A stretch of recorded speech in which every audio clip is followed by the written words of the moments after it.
di sini saya akan menjelaskan pengertian dari tingkah laku sosial.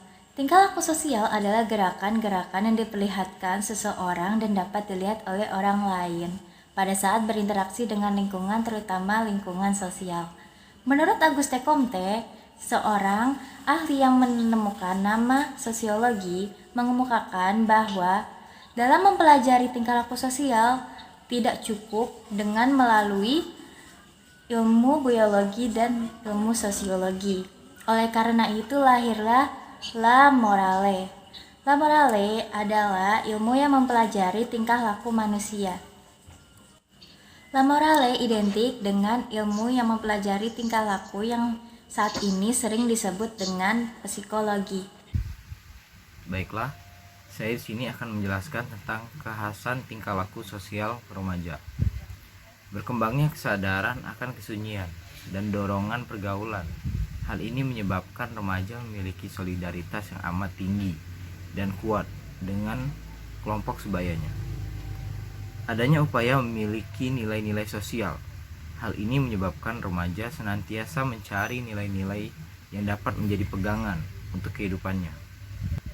Mulai ada rasa tertarik terhadap lawan jenis. Hal ini menyebabkan remaja pada umumnya berusaha untuk memiliki teman dekat dari lawan jenisnya.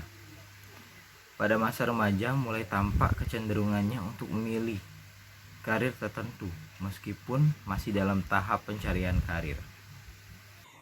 Teori-teori perkembangan dalam masa remaja terkait dengan teori utama dari para tokoh-tokoh psikologi yaitu teori psikoanalisa, kognitif, belajar sosial atau social learning, tingkah laku, serta ekologi.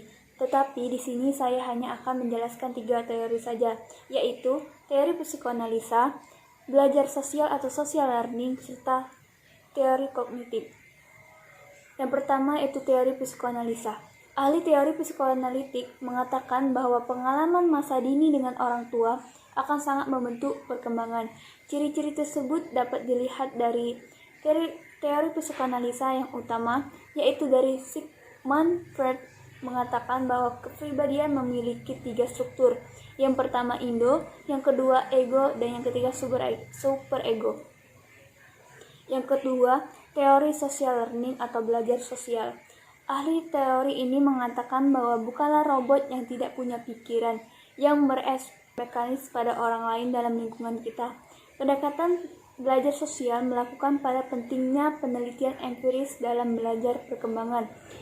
Yang ketiga, teori kognitif. Apabila teori psikoanalisa menekankan pada pentingnya pikiran remaja yang tidak disadari, maka teori ini mementingkan pikiran-pikiran sadar mereka. Dan teori kognitif yang penting adalah teori perkembangan kognitif dan TIS dan teori relawan informasi. Saya Dia Mutia Yermiatun. Di sini saya akan menjelaskan materi tentang faktor-faktor yang mempengaruhi perkembangan sosial remaja. Perkembangan sosial remaja dipengaruhi oleh beberapa faktor, yaitu yang pertama keluarga, yang kedua kematangan anak, yang ketiga status ekonomi keluarga, yang keempat tingkat pendidikan, dan yang kelima kemampuan mental, terutama emosi dan inteligensi. Yang pertama yaitu keluarga. Keluarga merupakan lingkungan pertama yang memberikan pengaruh terhadap berbagai aspek perkembangan anak, termasuk perkembangan sosialnya. Kondisi dan tata cara kehidupan keluarga merupakan lingkungan yang kondusif bagi sosialisasi anak. Di dalam keluarga berlaku norma-norma kehidupan keluarga dan dengan demikian pada dasarnya keluarga merekayasa perilaku kehidupan anak. Proses pendidikan yang bertujuan untuk mengembangkan kepribadian anak lebih banyak ditentukan oleh keluarga. Pola kehidupan dan bagaimana norma dalam menempatkan diri terhadap lingkungan yang lebih luas ditetapkan dan diarahkan oleh keluarga. Yang kedua yaitu kematangan anak.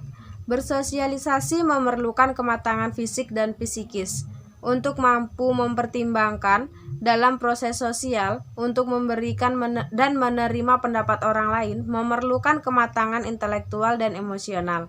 Di samping itu, kemampuan berbahasa ikut pula menentukannya. Dengan demikian, untuk mampu bersosialisasi dengan baik, diperlukan kematangan fisik, sehingga setiap orang fisiknya telah mampu menjalankan fungsinya dengan baik. Yang ketiga yaitu status sosial. Kehidupan sosial banyak dipengaruhi oleh kondisi atau status kehidupan sosial keluarga dalam lingkungan masyarakat. Masyarakat akan memandang anak bukan sebagai anak yang independen, akan tetapi akan dipandang dalam konteksnya yang utuh dalam keluarga anak itu. Ini anak siapa atau ia anak siapa.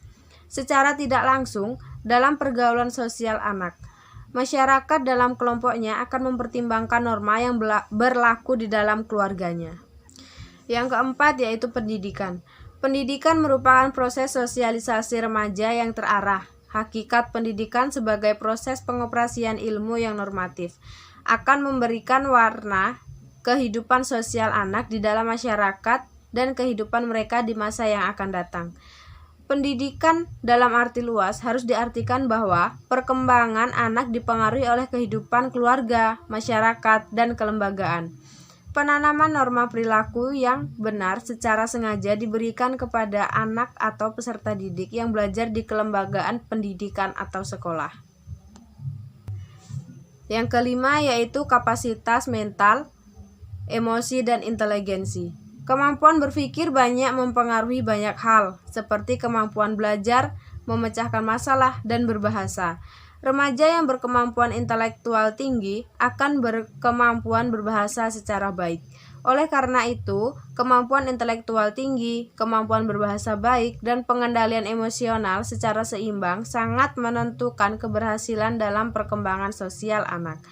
Sikap saling pengertian dan kemampuan memahami orang lain merupakan modal utama dalam kehidupan sosial, dan hal ini akan dengan mudah dicapai oleh remaja yang berkemampuan intelektual tinggi.